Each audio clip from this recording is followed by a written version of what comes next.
Hello and welcome to Embracing Vulnerabilities. My name is Toby C. Beans, and this is the show where I just turn on my camera and I don't edit the episode at all.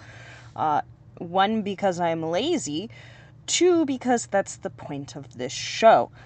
Today I am going to be watching my brand new episode of Spilling the Beans, because I have nothing better to do with these shows other than reacting to my own content that I've made, but also so that I can further explain what's going on in this video.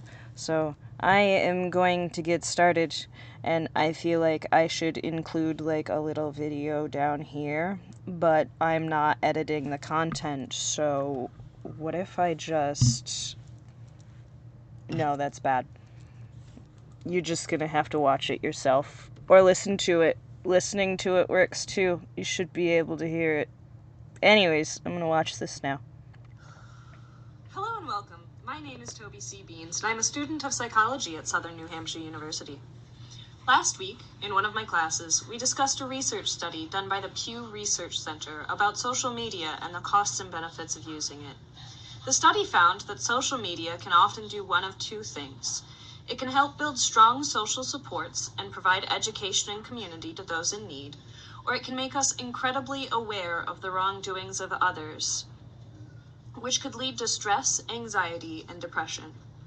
As a psychology student and someone who likes to challenge the norm, I've decided that I wanted to create a show that does both. I wanted to create a safe place where I could invite people to talk about the things they never talk about, to demonstrate that mental illness is everywhere and it needs to be addressed. People are suffering, but they don't have to be. Sometimes just talking about what happened is all you need to start your healing. We've decided to call the show Spilling the Beans because we're spilling the beans on trauma to end the stigma and promote healing. I intend to create another show where I go into further depth on these traumas and really break them down from a psychological standpoint to try to get a better understanding of what happened and how to cope. This show I'm calling Embracing Vulnerability. That would... I paused it before it stopped, but that would be this show.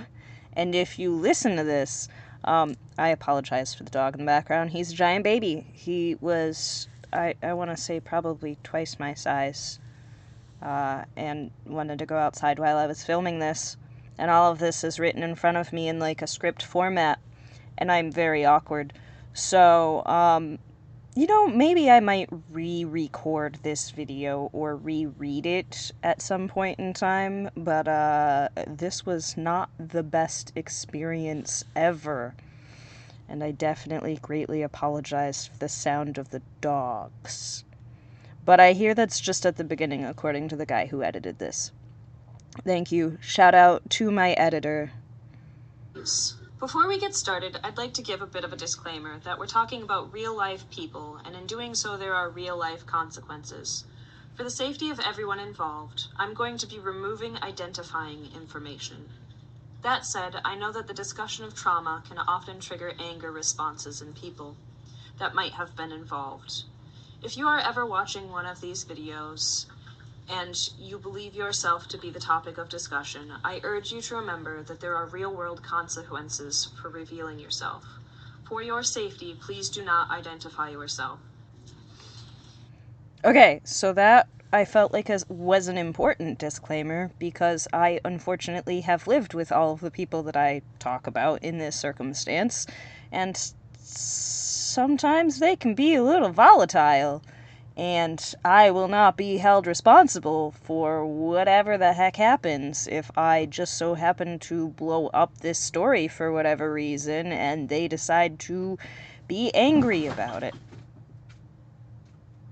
That was my cat. One of them.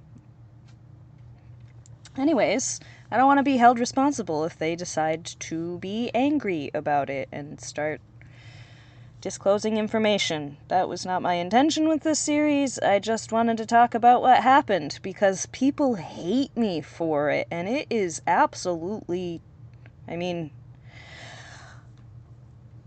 it's a situation I don't think people know about, and I think it's a situation that could absolutely sway opinions in one particular way or another, and I was probably too polite, is what I want to say.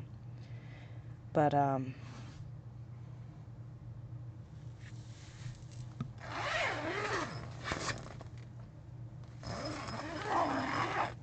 my cats are up to something.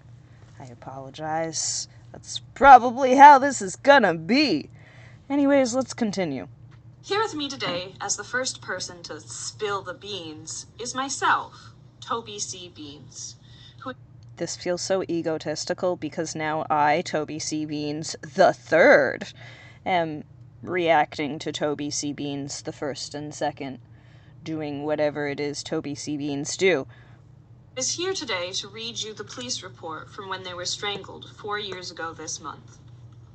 Toby wanted to come on the show today to finally discuss the truth about what happened and the effect it had, which is felt even to this day. Toby, how are you doing today? I am well, thanks for having me. I am awful! Thanks for having both of us. Thanks for being here. Now, it's my understanding that you tried to bring this to court once before, but it was dropped, correct? Okay, yes, probably. I'm a little dumb, and by a little dumb I mean autistic, so legally mentally retarded, though we don't use those words anymore, I guess. I like using words that describe things. Describing words are my jam, so I'm gonna continue to use my describing words, and you can go research how the English language functions. Sorry, not sorry. I used to also be very anal about it, but, yeah, I kind of did some research into language, and language has been continuously changing for years upon years upon years upon years upon years, and who are we to say that language now is the time where we're putting the foot down and we're saying, we can't change the language, dang it, we can't use words differently, dang it, we can't have 3 words that sound exactly the same and mean completely different things, even though they are visually and audibly dang near the same thing. That happens in multiple situations in the English language, and everybody complains about it, and for whatever reason, now is the time to not change English. Anyways, that said, we're continuing on with this video so that I don't ramble, because that's what I do when I'm nervous, I think. I don't know, probably. I'm quite certain that is correct. I'm autistic, and at the time I struggled to understand a lot of things. Outside of the memories that are seared into my mind and these police reports, I don't have much of an idea of what happened with this case. Well, Toby, whenever you're ready, you can begin reading the report.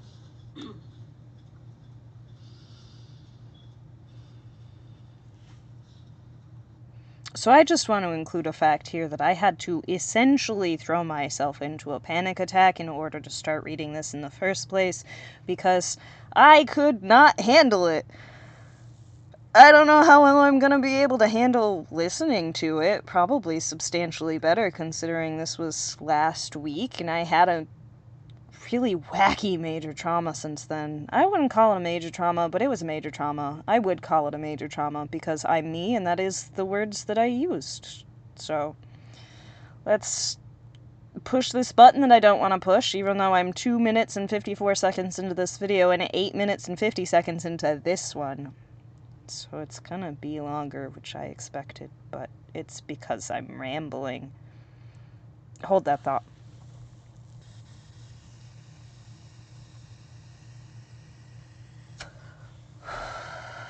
I have a med card, but I still don't want to get in trouble. Anyways. It was dispatched to the address of a domestic. Caller advised dispatch that they were just strangled. Dispatch advised that the suspect had just left the area in a black pickup truck. I arrived on scene, and I was asked to come inside the residence by family members of the victim. When I entered the residence, I was told by the victim's family member that the victim needed to leave. At the time, the victim shouted from the basement that they were scared and requested that I speak with them downstairs. At this time, I did convince them to come outside, where I could safely talk to them in private. At this time, I spoke to them outside the residence, near or on the driveway,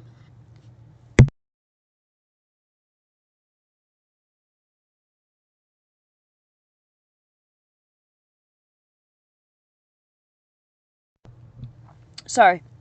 I asked them if they were okay, and they advised No. that their throat hurt from being strangled. Yeah. They advised that the suspect put his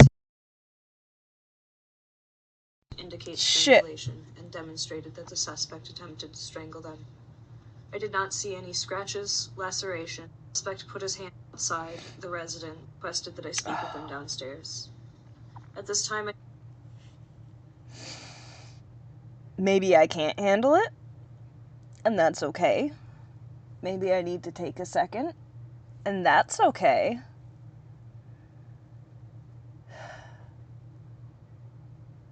Maybe I need to take a drink. Jeez, what if that's the problem to all my solutions?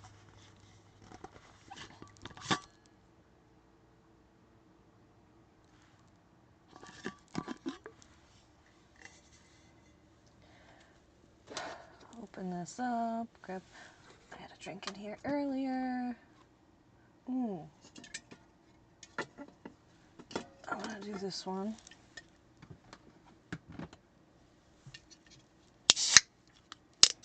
Taking a break to take a drink because I cannot mentally handle any of what I'm about to say here.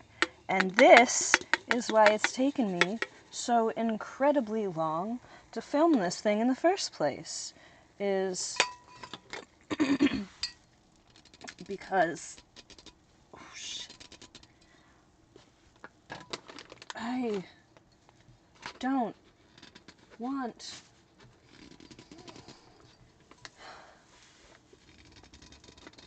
oh my gosh, I don't know how to open things. I got it.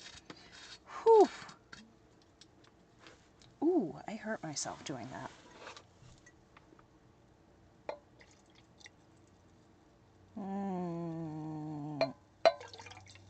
Yeah. Oh, that's why. That makes sense. Okay. We are returning to this. I have a beverage for me to drink, because that's what you do with drinks. You drink them.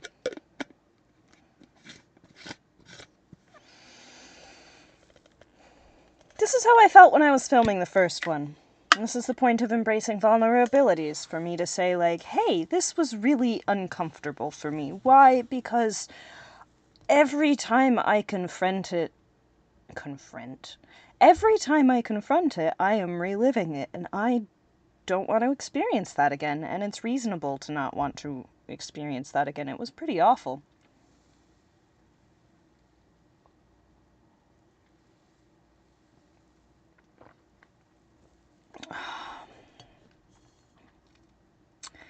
Anyways, let us continue.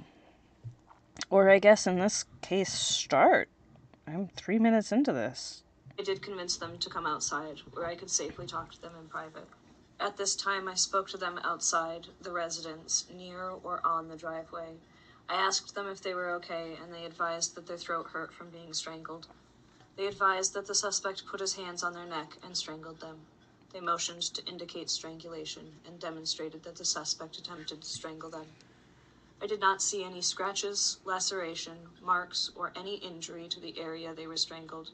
They advised that just before the 911 call, which was at approximately 12:08 hours, they were laying in their bed sleeping in the basement. They advised that the suspect came into the bedroom and told them to get out of bed. They explained that the suspect said to them that they needed to either do chores around the house or leave the house. At this time, they said that they told the suspect not to touch them, and after they said this, the suspect put his hands on the victim's neck and strangled until the victim had made a high-pitched yelp or scream.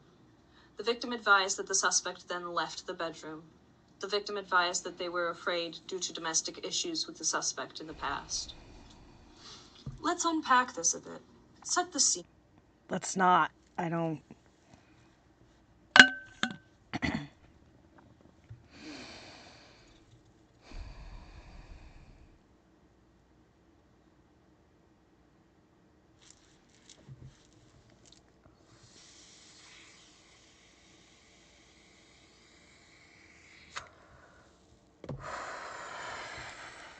This is gonna turn into Joe Rogan. And that's okay. It's okay, because we're embracing vulnerabilities, and embracing your vulnerabilities is hard. And I have a seizure disorder, which is why I have a medical card. And I don't want this to be embracing vulnerabilities where I just seize for an hour and a half on a camera and then have to explain how the seizure disorder functions, because that also does not sound like fun. So I'm gonna... Yeah. Where were you? I was at the home I was raised in. Mom and I had lived down the road in another house for a while. Though with the houses within walking distance, my mom and I were over at Grandma's frequently. My grandma did the same thing with her mom. We were a tight-knit group of women. My mom called us the 4 generations. When my mom had initially gotten cancer, I attempted suicide and put myself in a coma. When I woke up, I was different. I didn't feel like the same person who had gone into a coma. Turns out this is a known effect of comatose. I suspect it to be some sort of damage to the part of my brain associated with disassociation. I certainly struggled with dissociation after that. After hearing that my mom was going to die, grief hit me far too hard. As you and I both know from school, suicide attempts are actually commonly seen reactions to situations like these. Oh, of course. I even wrote a paper quite recently discussing the importance of health psychologists for this exact reason. Psychologists should have been involved and informed your family of the risks. Exactly. Somebody should have said something somewhere. There were too many professionals involved in my life for somebody to not look at the situation and be like, we have a teenager with really severe mood issues and severe suicidal ideation, and a parent dying of cancer. Do you think there's, like, maybe a correlation? But no. Yeah, no. Also, I like how there's like 3 whole different Tobys here. There's the Toby that is reading this, which is just clearly dissociated and in another world, not wanting to experience any of this. The Toby who's doing the interview part, which I wrote this out and read it first as the interviewer, so that I didn't have to deal with having emotions while trying to interview, which makes me angry with myself, interestingly, since this is embracing vulnerabilities, where I would want to punch the person doing the interview process in this video, even though it's me and I wrote this whole thing, and this is all really egotistical and weird feeling, but that's kind of how healing works. Anyways, we're gonna continue. Exactly. I had been in therapy and on medications for 13 years at that point, and I had woken up in a mental institution. You would think someone would have mentioned something about this being part of the grief process. I felt so isolated and alone, and I didn't understand that the reason was because my mom had begun treatment. When I woke up, I didn't really know who I even was. I was broken. I thought she didn't love me. Tell me more about your mother. You were talking about how it felt like she didn't love you. Were you in a position where you could even understand what was going on? No, not really. Comatose aside, she had shut me out. She told me about it in the middle of an argument and made sure to specify that she had no intention of ever telling me or anyone else. I think she had a lot of internal problems with the diagnosis that she just really struggled to deal with, but for whatever reason, discussing mental health among my mom's biological family was very taboo, and a large part of the problem. In fact, it's what inspired this podcast, isn't it? It very much is. The suspect in our story was the original black sheep of the family. I heard he was emancipated at a young age due to his maladaptive behaviors. If he had gotten even the tiniest bit of the treatment I had received, maybe things would have been different for him. Okay, I just want to clarify. This particular individual was one of my favorite family members for probably most of my childhood. I did an oopsies, so something's going to have to be cut out, and it's going to be weird, but that's okay. So, to recap, to clarify, this relative and I were pretty close, or at least I thought so, and I had always empathized. Oh, excuse me. I had always empathized with the fact that he had also struggled with mental illness, particularly with anger issues. And I had always wanted, when I was younger, I had always wanted to find a way to take the help that I had gotten, that I had felt I was privileged to have, and I wanted to calculate that somehow, or translate that somehow. I don't know why I said calculate. I wanted to translate that somehow into a means of helping my siblings, for example, because I was adopted and I knew that I had a couple of other siblings, and I knew that there was a possibility that they struggled with mental illness, and I understood that the biological parent that I shared with them had struggled with mental illness, and all I ever really talked about growing up was how I wanted to be able to help them. There was even a period of time where I had asked my mom to adopt one of my other siblings, because I knew that they were struggling, and yeah, that's something I think we'll get into a little bit later. Let's continue. You've mentioned that they had this knowledge when he was young, right? Yes, the DSM-3 would have been published around the time he was a child, and provided much of the foundation of our current diagnostic criteria, the DSM-5. Of course, we didn't have quite the understanding that we have today, but the DSM-3 would have provided him and the rest of his family with very vital explanations to his abnormal behaviors.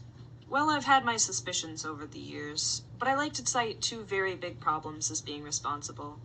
The first is an article called "The Answer is 17 Years, What is the Question?" by Morris et al. From 2011, which discusses a 17-year lag between new research and the real-world applications. This is a flaw in the medical system, not our mental health patients. The second is that, even now, discussing mental health is considered taboo. You know how few conversations we got with our mom. Imagine how vulnerable he felt he was able to be in a world where he had less access to information. Now we're getting to the point of this podcast. Let's continue. What was the living situation? So fast forward a lot. I never got any help regarding my mother's illness, and honestly, someone probably should have checked in. I struggled to think. The only thing that played in my head for years were thoughts that I had to rush my life so my mom could experience as much of being my mom as she possibly could, because I knew that was her favorite thing. I didn't know how to do that, though. I wasn't honest with her about how I was trying to rush relationships to give her permission to die until she was diagnosed with stage 4. I told her my relationship was abusive, and I had only stayed in it because I thought it would give her permission to let go if she needed to go. She assured me she wasn't going anywhere anytime soon and asked me to come home, so I did. I had been maintaining dual residency between the apartment I was staying in and with my mom. I wasn't a dependent at the time because of the way that my disability was set up. However, I believed at the time that I was still under a conservatorship that my mom had told me I was under after an arrest I had when I was 15. And that belief is largely due to your autism, correct? Okay.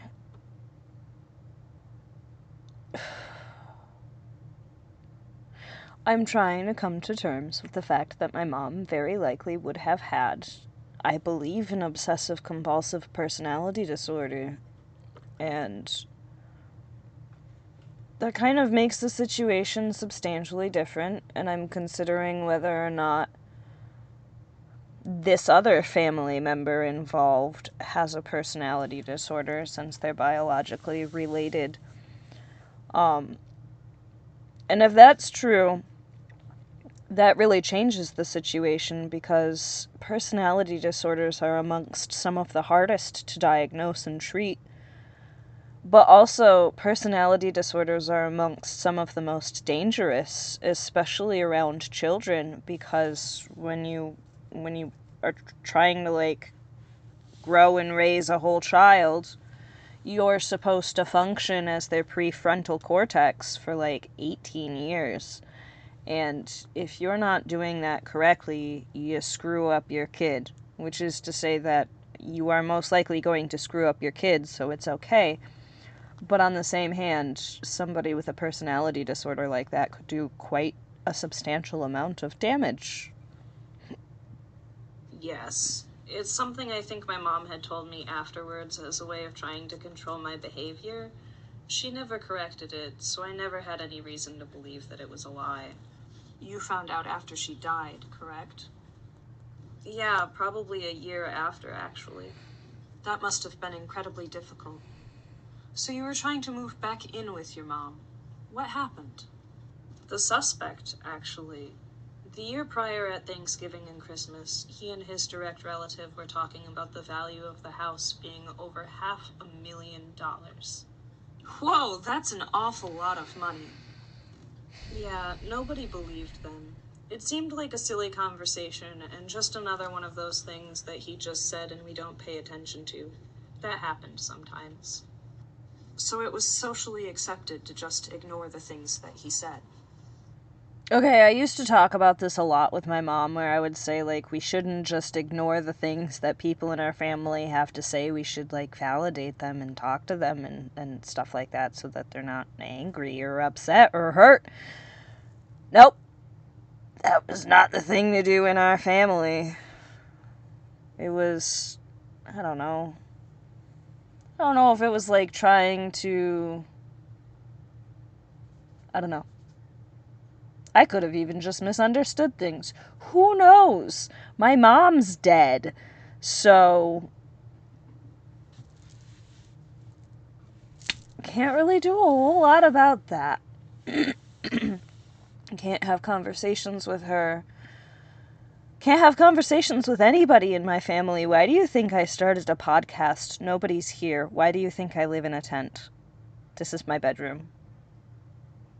This is my life after this event. And I'm tired of pretending that I got some sort of a magical wonder out of this situation. I loved my mother. She gave me a wonderful childhood, free of most of the typical abuse of America, but she kept me dumb. And that was not fun. I guess. She had the best intentions in doing it. Most of the problems realistically Western medicine, and I go into talking about that at length in my college courses. She probably should have listened and paid attention to me more, but I get to be angry that she's not here. I'm an adult now. I finally have a fully functional brain. I'm no longer on medications. I'm no longer a drugged out zombie. I can comprehend things substantially better than I used to be able to comprehend them, primarily because I'm no longer on the medications that I was on. But it's just like, that was what my dad was saying the entire time, and that was what I was saying the entire time, and she didn't want to listen to me, and I have every right to be angry. But this situation broke my damn heart, and it excommunicated me from everybody, and I don't even think people know about it. So yeah, it's difficult. Sometimes other relatives would say he doesn't know what he's talking about. Interesting. He must have been pretty frustrated about that. I suppose he would have been, yeah. What next? His direct relatives said some weird things about him selling her to his friends and such. Talked about how she modeled, asked me not to share that information with anyone. Then went on to talk about how she thought everyone was a little bit gay sometimes.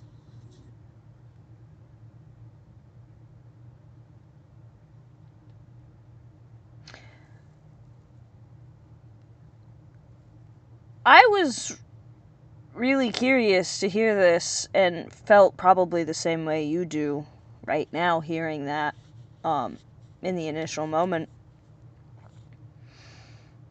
I have since heard, I don't know how many people say that they think or suspect that the reason she doesn't talk about things is because she's afraid of him.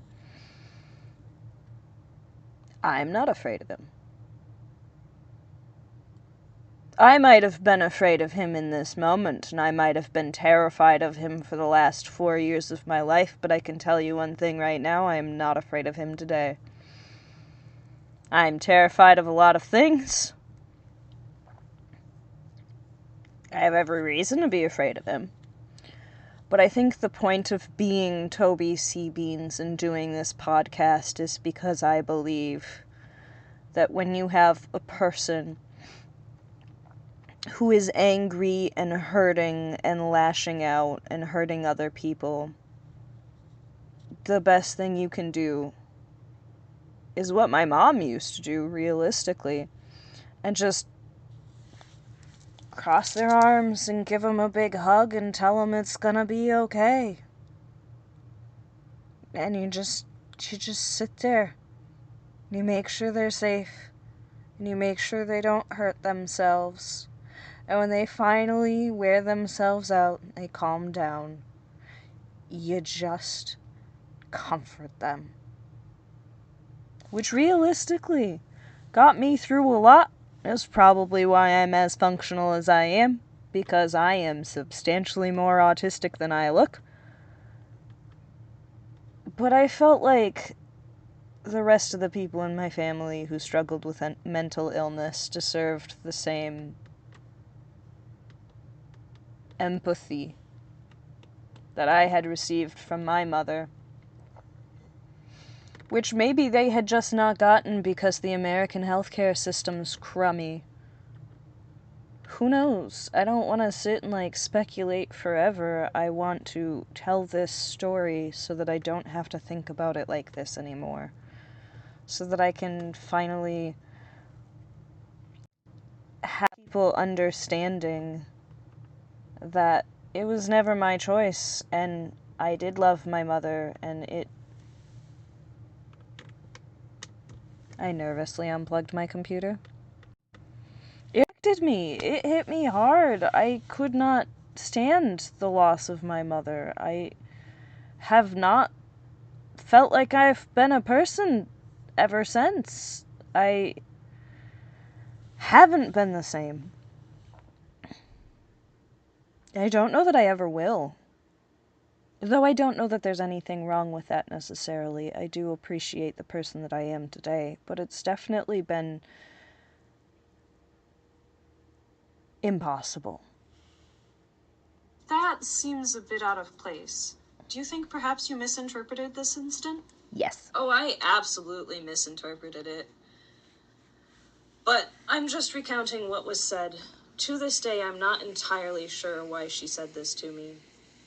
Perhaps it was a warning of what was to come.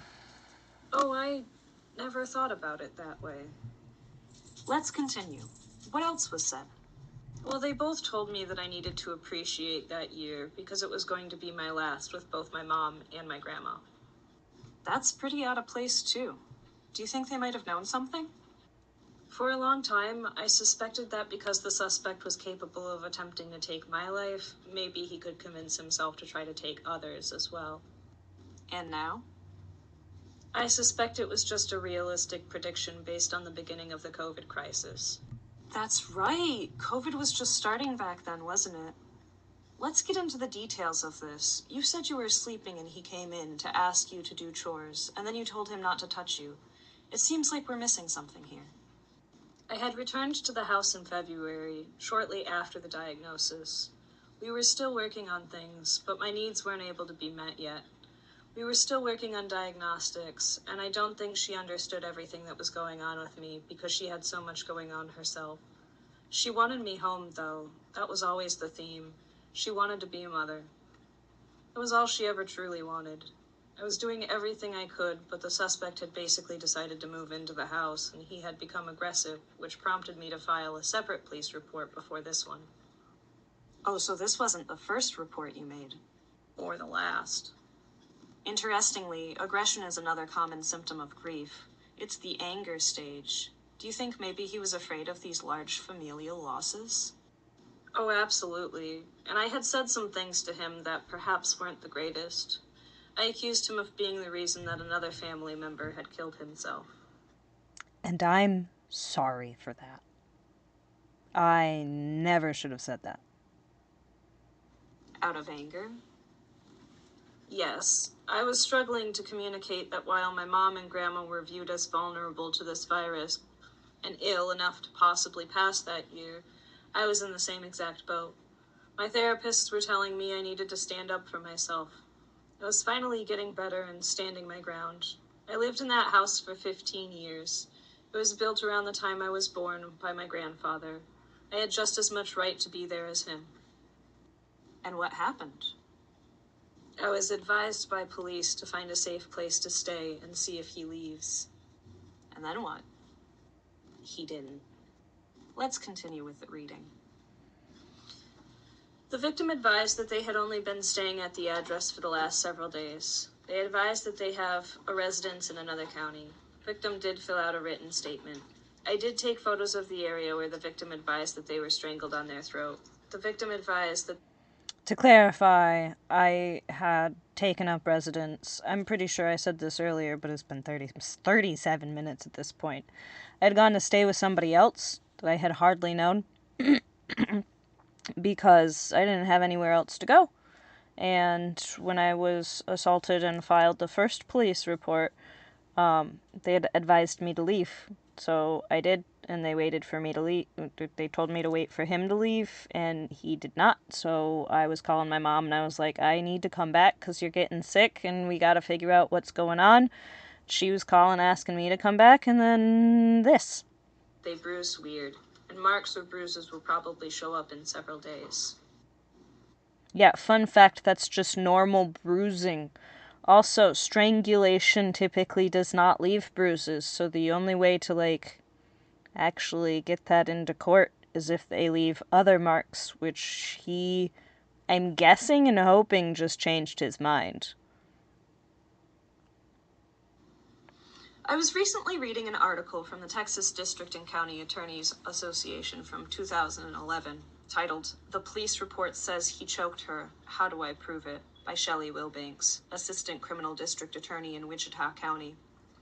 Let me read a quick summary for you and the viewers. The bruises were a little like constellations. If you connected them visually, you could almost see the shape of his hands. Her voice was hoarse, and her throat and body sore. She let the tears roll down her face, while she described to me how she bit, scratched, and kicked out her bedroom window as she fought back against him, eventually losing consciousness. Not surprisingly, her husband contested the PO, but the pictures we took of her injuries that day said it all. The judge granted the protective order, and I had a strong start on building the criminal case. Unfortunately, while these cases are frighteningly common, the evidence of strangulation I was able to collect for this particular case is rare. We all know that proving regular family violence assault cases is challenging enough because of the relationship between victim and offender, but proving domestic violence strangulation cases falls into an exceptionally difficult class. Police affidavits and reports often cite choking or describe strangulation as part of the assault, but rarely note any visible injuries or symptoms, leaving us to rely on either victim testimony or pictures of bruises from a non-strangulation injury to prove the case. Now that the legislature has elevated the assault of a family member by strangulation to a third-degree felony according to the level of severity, it deserves considering the high risk of death associated with strangulation. We as prosecutors should know how to look for and record evidence of such assaults for use in court. The new provision defines the offense as impeding the normal breathing or circulation of the blood of a person by applying pressure to the person's throat or neck or by blocking the person's nose or mouth. Note that though choking is generally used to describe strangulation cases, and indeed police reports and victims themselves might use that word.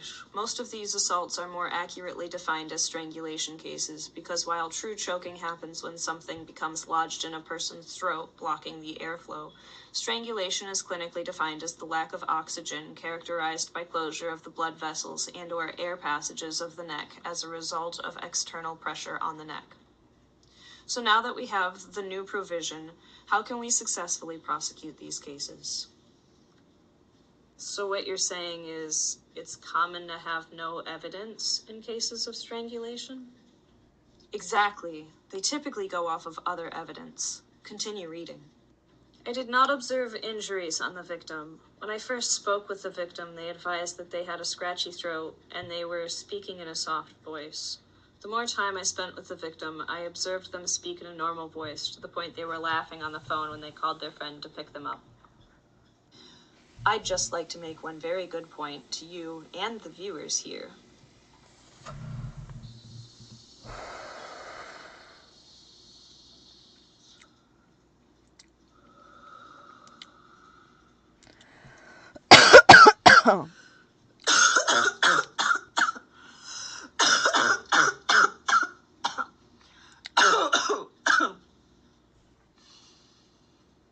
Things can happen to your throat and you can still talk exactly the same. Ooh, phrasing. Sometimes having a sore, scratchy, hoarse throat from any activity that could inflame the nerves phrasing. in your throat. Phrasing. Sometimes you could just ignore the pain, especially if you're Factual, somebody but still phrasing? who is used to trauma. Also factual. At this time, I have not been able to make contact with the suspect.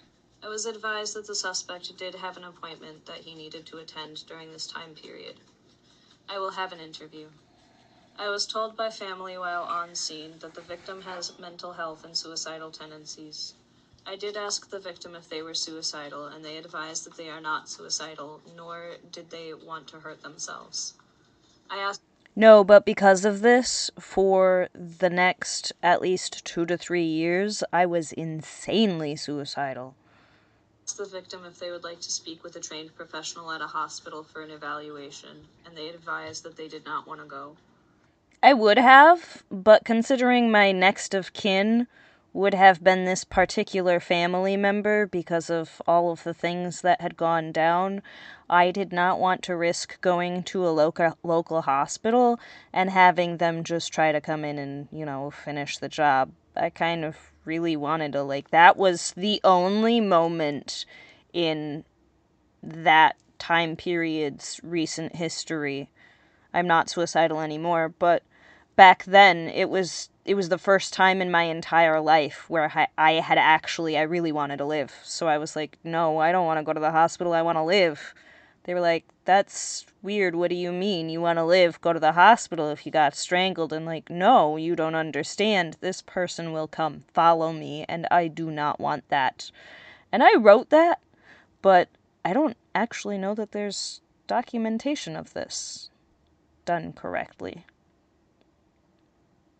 The victim advised that they do speak to a therapist regularly.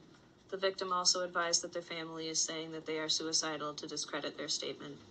I did have Fire and Life EMS check them over due to alleged assault. They declined to be transported to a hospital. They did receive victim assistance information.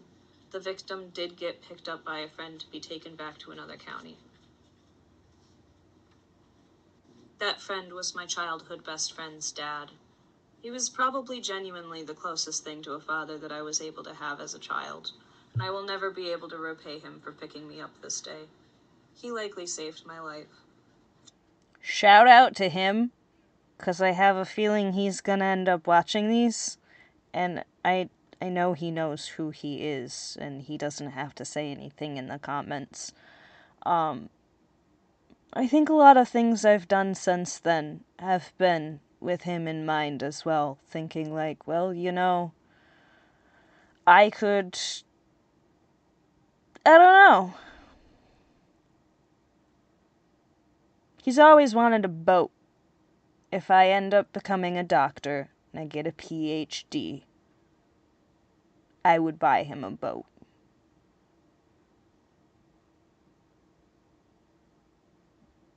because that's what you do when... I don't know, I guess that's what you do when you appreciate a parental figure. Or at least that's what I was raised with. But also, I'd like to go out on a boat, and I have no idea how to, like, drive a boat, so if I got him a boat, it would have the stipulation that I would be able to be on the boat. And then I could just be away from people and on a boat. And he wouldn't, he wants to be on the driving part of the boat, because that's the part that he likes. I could have, like, a little Toby cave. And I could just sit out there and make podcasts and do my schoolwork, and boat life sounds great. Anyways, continuing. To this day, I am undersupported and struggling to survive. Yeah, that's factual. Next is a portion of the report written by a different police officer, correct? Yep. Let's see if we can finish this. I was dispatched to a domestic assault between relatives that occurred at the above residence. Prior to law enforcement arrival, the suspect had left the scene. Deputy arrived on scene prior to my arrival and was speaking with the victim in the driveway. While the deputy was speaking with the victim, I did not observe any telltale signs of an assault. To include but not limited to red markings, scratch marks, bruisings, etc. I advised the deputy and the victim that I would be making contact with individuals within the residence. At this time, the victim stated, they, the witnesses, are just going to lie to you anyways. While the deputy was speaking with the victim, I made contact with witnesses within the residence. I made contact with a relative who was directly related to the alleged suspect. I asked the relative what had happened. The relative stated that her relative, the victim's mother, is a hospice patient and is dying from cancer. The relative stated that she and the suspect have been helping the mother for some time now. The relative stated that the mother's daughter arrived at the house to help as well. The relative stated that the victim refuses to do anything and will not do basic housekeeping or anything else.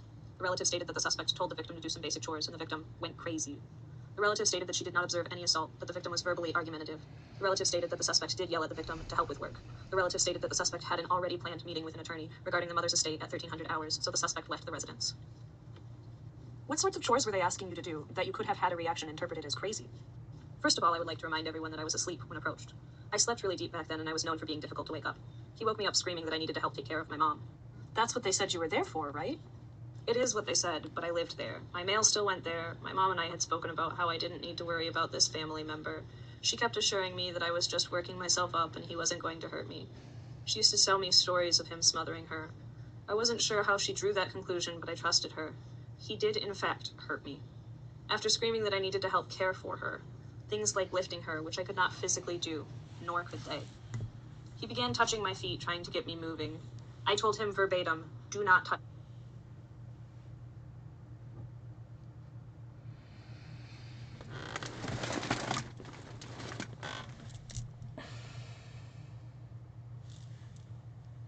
Me, which was something my therapist had instructed me to do. I continued by telling him, you aren't allowed to touch me.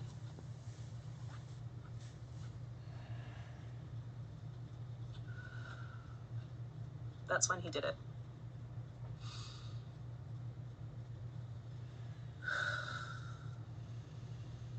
I remember it. That's when he did it. I remember it as if it were happening right this very second. He approached me. My words seemed to have set him off, like I had offended him by telling him he couldn't do something. He stood over me. I tried to pretend I was big, but I was terrified. He grabbed my throat with both hands and pressed me into the bed, and he quietly said, I can touch you whenever I damn well please, however I damn well please. I tensed my neck as much as I could and tried to scream.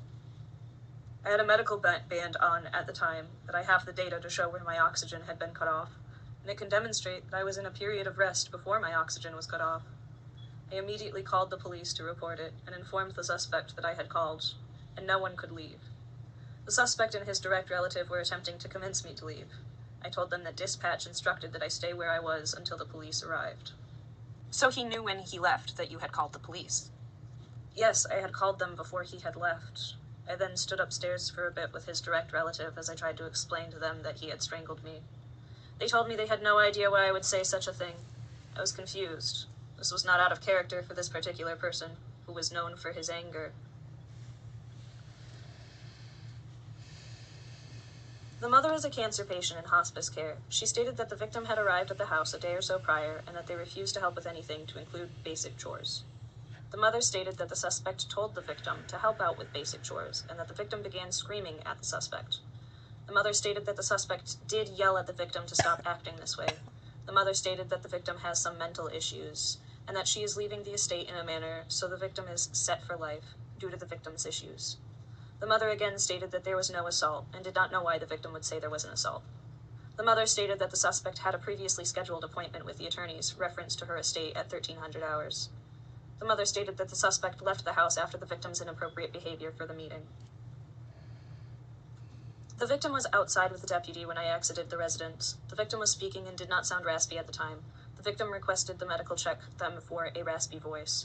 The victim stated that there were no other symptoms. While speaking with the deputy, the victim was on the phone with an unidentified person and was laughing and sounded normal at the time. Again, I just want to say,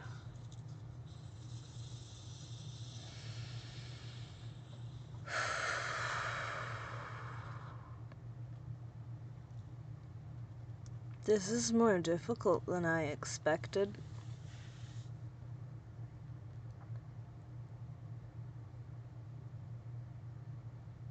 This is my first time watching it, and there's some issues, but I don't know that I want to correct them. I don't know, there was a part that I thought was weird, but I'm kind of... Well, I mentioned the dissociation problems earlier. That's kind of my response, and I think that's why I have the seizures, because I can't dissociate hard enough to get out of my own reality. And I still can't. But I'm going to continue. I have about 10 minutes left.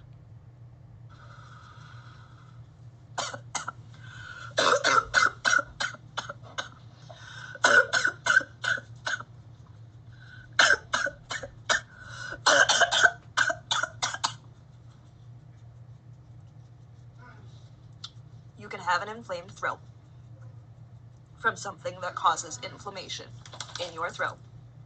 And you can continue to talk like you are enjoying your life. And somebody who experiences trauma does not need to remain sad or depressed or in that mindset. They are allowed to try to be happy. They are allowed to try to find joy in whatever they're doing. That was phrased so much better. The suspect is the trustee of the estate, and I spoke with him, the close relative, and the mother. It was decided that the victim would be trespassed from the property. The suspect did fill out and sign the notice of trespass form. The deputy stated that he would trespass the victim. I'd like to state, I never received a physical piece of paper. I don't know if that's important. The victim requested that a deputy speak to them to reference questions they have regarding this incident, along with going back to the residence. The victim was ultimately trespassed from the residence. I made contact. This is gonna be a very hard couple of minutes. Okay. With the victim over the telephone. They were immediately confrontational on the phone. I asked what I could help with. They stated that they wanted to go back to the house. At this time, I advised them that their mother and the suspect had wished for the victim to be trespassed from the residence due to their behavior. They immediately began screaming at me that I had no right to trespass them. I advised that both their mother and the suspect wished for them to be trespassed, and a trespass order was signed the previous day. They continued to scream that they can go to the house if they want, because no one told them that they were trespassed yet. I told them several times that I am telling them right now that they are trespassed and cannot go to the residence, or they would be charged with trespassing. They continued to be upset, voicing their displeasure that the suspect had not been interviewed. I told them that I interviewed the suspect and that this report would be forwarded to the prosecutor's office for review. I advised the victim several more times not to go to the residence as they continued to voice their displeasure. I asked them if there was anything else I could help them with, and they stated no and apologized. I apologized because I knew at that moment I was likely to never see my mom alive again. I was heartbroken, devastated, but I knew that yelling at the deputy wasn't going to do anything for me. My mom was already gone. I wasn't even able to attend the funeral or memorial because they were held at the location I had been trespassed from. And the worst part is, for the past 4 years, I have battled with the thought that my mom never loved me. Those feelings I described earlier from my suicide attempt came rushing back. The suspect was harassing me, trying to get me to either return to the house, which would have resulted in my arrest, or trying to convince me to kill myself. I filed many more police reports, but nothing ever happened. Eventually, people started telling me to just give up and move on with my life, but I had nothing left and no one to turn to. Now, I understand there's a recording you would like to play for us, a voicemail that he left for you. Now, I want to specify that I am able to share this recording because it was freely given to me as a voice message and not recorded in secret. The suspect was aware that this message was recorded at the time of recording. This recording was left on my phone after the strangulation. Oh, Before my he mom didn't put it passed. in. I was trespassed from the house already at this time. He forgot to put it in. He had been harassing me for weeks, trying to tell I'm me to kill kind of myself. happy. I had an officer speak to him to tell him that he was no longer allowed to contact me. It broke me to have my mom and my relatives trying to get me to come back to the house after trespassing me. In my heart, I knew she would have wanted me to be safe and not risk arrest. I knew she would want me to live. Whenever we would argue, when I was younger, she would always get frustrated and throw her hands up and tell me, "I just want you to be happy."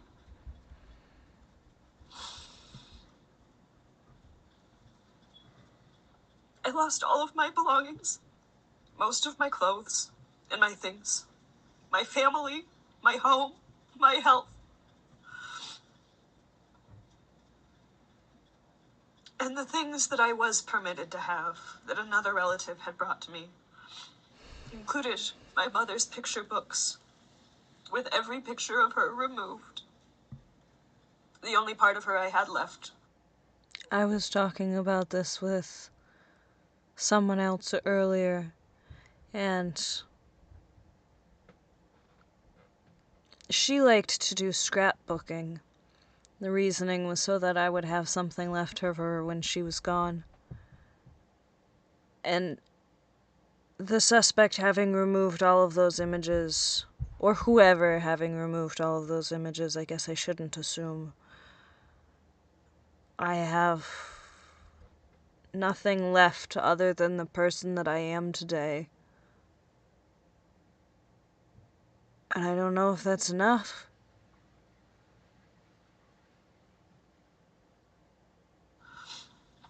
Was her wanting me to be happy. So I made that all that was left of me. Thank you so much for sharing your story with us, Toby. I'm going to stop the show here and let the rest get worked out on embracing vulnerabilities. You've been fantastic. Let's close with a few more box breaths. Oh, I'm glad that I needs finally to got be get this edited one out too. I never got closure on my mom's death. I lost my family. I lost myself. I lost most of my belongings. I wasn't set for life. I had lost my life. Ooh. This family member took everything from me, and I have to say that no matter how angry I was, I just wanted to see my family heal. Despite the pain and anguish, it inspired me to want to teach kindness and empathy in spite of people like him. He was my relative and I loved him. I always believed he deserved the same empathy I got, even with his poor choices. I had one last thing I wanted to read that inspired me. It's been a long time since I have talked about myself or my family. First, there's the grandfather, a wonderful God-loving man who only wanted the best for his wife and children. He was always there for me when I was bad, and I was bad. He always had time to talk, play ball, and take me to different places like Indian guides, Cub Scouts, and baseball. He made sure that we had the things he did not. A man that never lied to me, strong, loving, and cared not just for family, but everyone he knew. The grandmother was a very strong woman, but very caring. She loved teaching, well, most of the time. She was always trying to make me a better person. She almost succeeded. I know she has influenced thousands of people. The mother, you could not find a better, more loving and caring person for anyone she ever met. I was a pain in her butt forever. I learned when I got old she loved me, and I loved her. Another relative, a man that reminds me of the grandfather. A man that loved his family. He loved to joke a lot. I wish I would have spent more time with him after the grandfather died. Maybe there was something I could have done to keep him with us. I have lots more of my family, but it's hard to talk or write about them. This was written by him, the suspect. I found it on Facebook. It was published some time ago to a public profile, sometime after the events of the report. It's an accurate depiction of the family, and like my grandma and my mom, I too am always trying to help others be better people, and I love and care for everyone I meet. And that really is the heart of this show. Learning how to love those that hurt us, moving past the pain and finding ourselves again.